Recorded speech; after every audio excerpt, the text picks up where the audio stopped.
Have you ever looked at the stock market and thought, there are 1,000 stocks out there. What should I actually be buying? Family, you are not alone because there are thousands of stocks out there.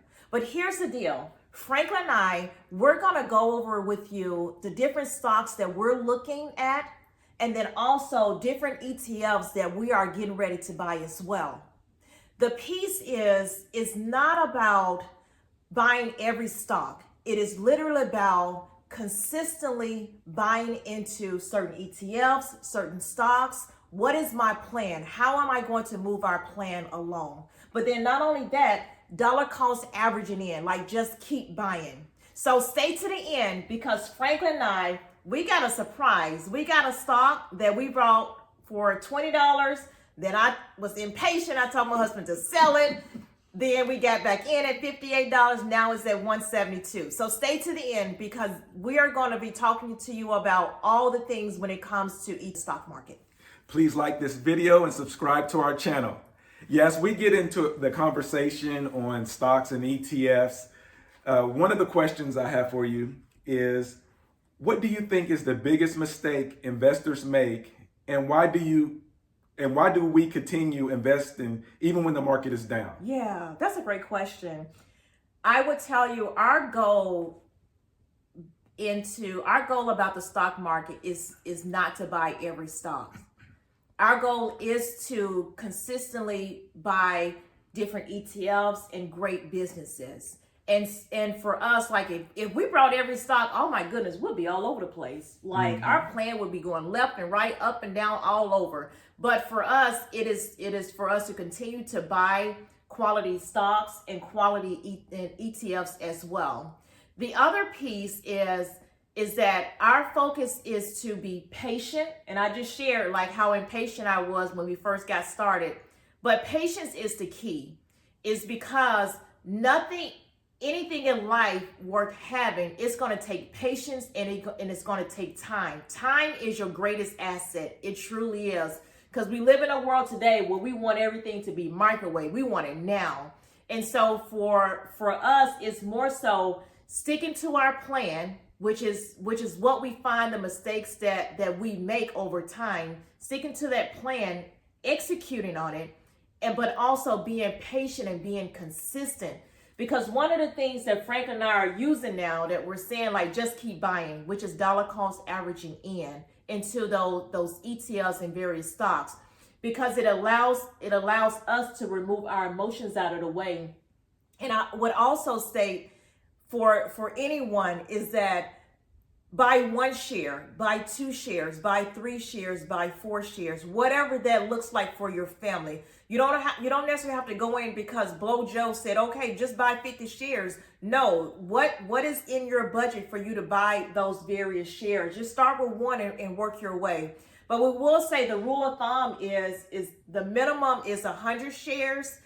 The max is 1,000 shares. But you can start with that 1 share. So just being consistent over time, baby. That's really great. You know, half of the battle is just getting started. And I say the other half is staying consistent. We were there.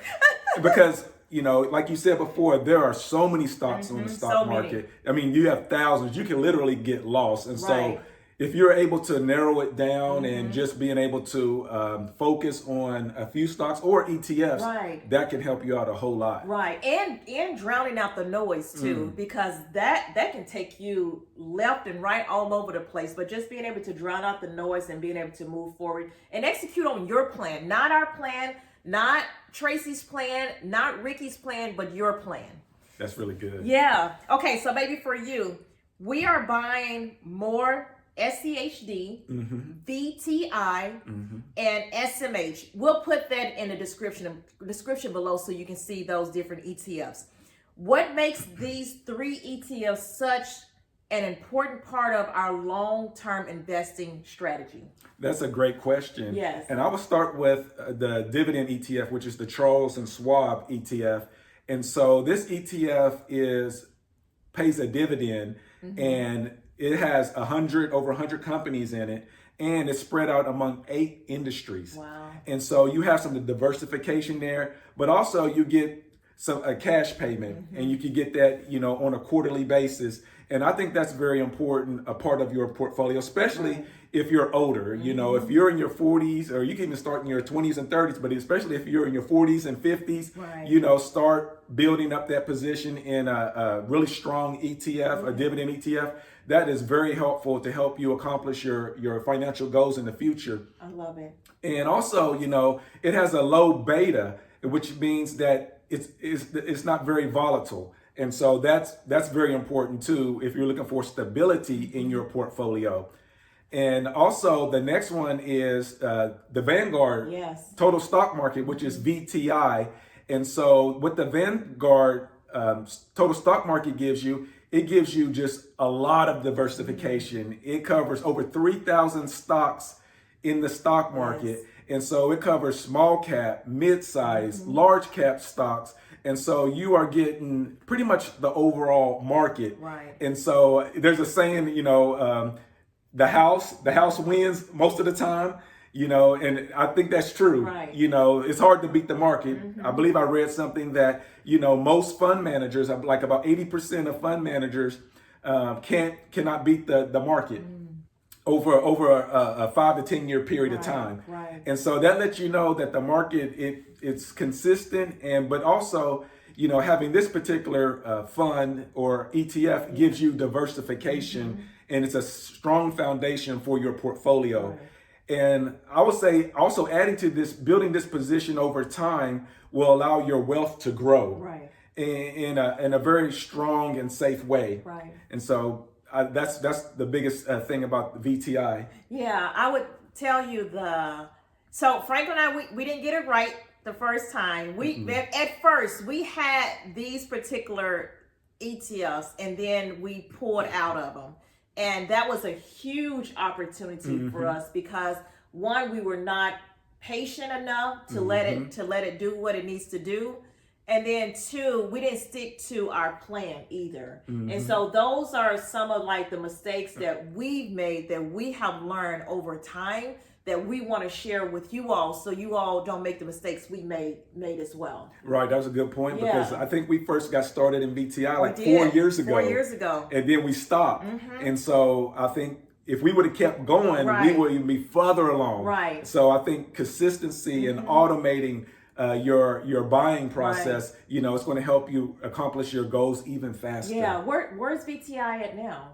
VTI is around 380 now. Yes. And so we got it, it was lower. It's in the 200s or something.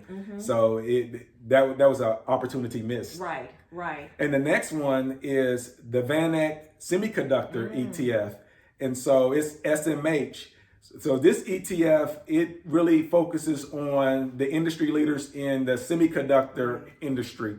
And so we know chips, they run almost a lot of our technology, gaming, cloud computing, AI, phones, chips are a very fundamental part of the AI, movement. Right. And so we thought owning a ETF that focuses on the semiconductors will help us have some diversity and also give us a little bit of bang. So, you need a little bit of pop in your portfolio. You need something that will get it going. What I mean by that is that the returns on this ETF, I believe the year-to-date return is 60%. Oh, that's good. And the 5-year return is over 300%. So you do get some diversification, but more importantly, you do get a little bit of more bang for your buck in this ETF. I love it. That's good though, because we want to always be flexible and nimble, shift wherever the market is shifting, right? And so I love it, the SMH, the VTI, and the SCHD, which is the dividend too. Yeah. That was good. Yes. Thank you, baby. So the next question I have for you is, besides these ETFs, what companies are we watching closely right now? Oh, you just named it, baby. SCH, VTI, and SMH. But I also want to state too is that we have VOO as well. And so we are going to be buying into these ETFs because these ETFs are the core. They're the core of our portfolio, but it has proven over time a great return. The other piece is the stocks. The stocks we're looking at, like Nvidia. What is that? Palantir. What else?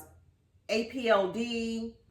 Google, Microsoft, like some of the blue chip companies, yes. like some of those companies we're looking at. But in reality is that I'll paint this picture. If you have a portfolio and you have VOO, SMH, SCHD, and let's just say Nvidia. That's a great portfolio. And you may want to throw in Palantir in there as well, but that's a great portfolio. Your other one could be VOO, SMH, SCHD, and Google or Microsoft. And so, but you don't have to buy all of them at the same time, right? Because if you're a person where we're just getting started, where do we go? Hey, we started with ETFs first. Like VOO was our first one we started. We still have VOO. So we just wanted to throw some of the companies that we are looking at, but also share with you the ETFs that we are buying now as well. That's a really good question, because I remember when we first got into Palantir at $20, and I said, you was like, baby, we need something, with some hyper growth. We need something that's gonna, move. And I said, okay, Palantir, this stock. And so it didn't do anything for a while. The first 3 months, it did nothing. I was so it just sit there. And then she said, baby, I think we should get rid of it. Let's get rid of this. This stock is not doing nothing. And then as soon as we got rid of it, maybe a few weeks later, that thing took off like a rocket ship. And it's like, oh, wow, we need to get back in there. We need to get back in there. And so I think we got back in at 58. And so the moral of the story, even if you're impatient sometimes, you can always get back in. You can always get back in. You can always get back in. I love it. Baby, what is the biggest investment lesson we've learned from owning Palantir and VOO? Oh, I think we just covered it. I think being patient, it may not take off right away. Yeah. You may have to be patient. For VOO, for example, when we bought VOO, we started in 2022? Yeah, I think so. And so I believe it's around $350. And now VOO, 4 years later, is up over $700. Yeah.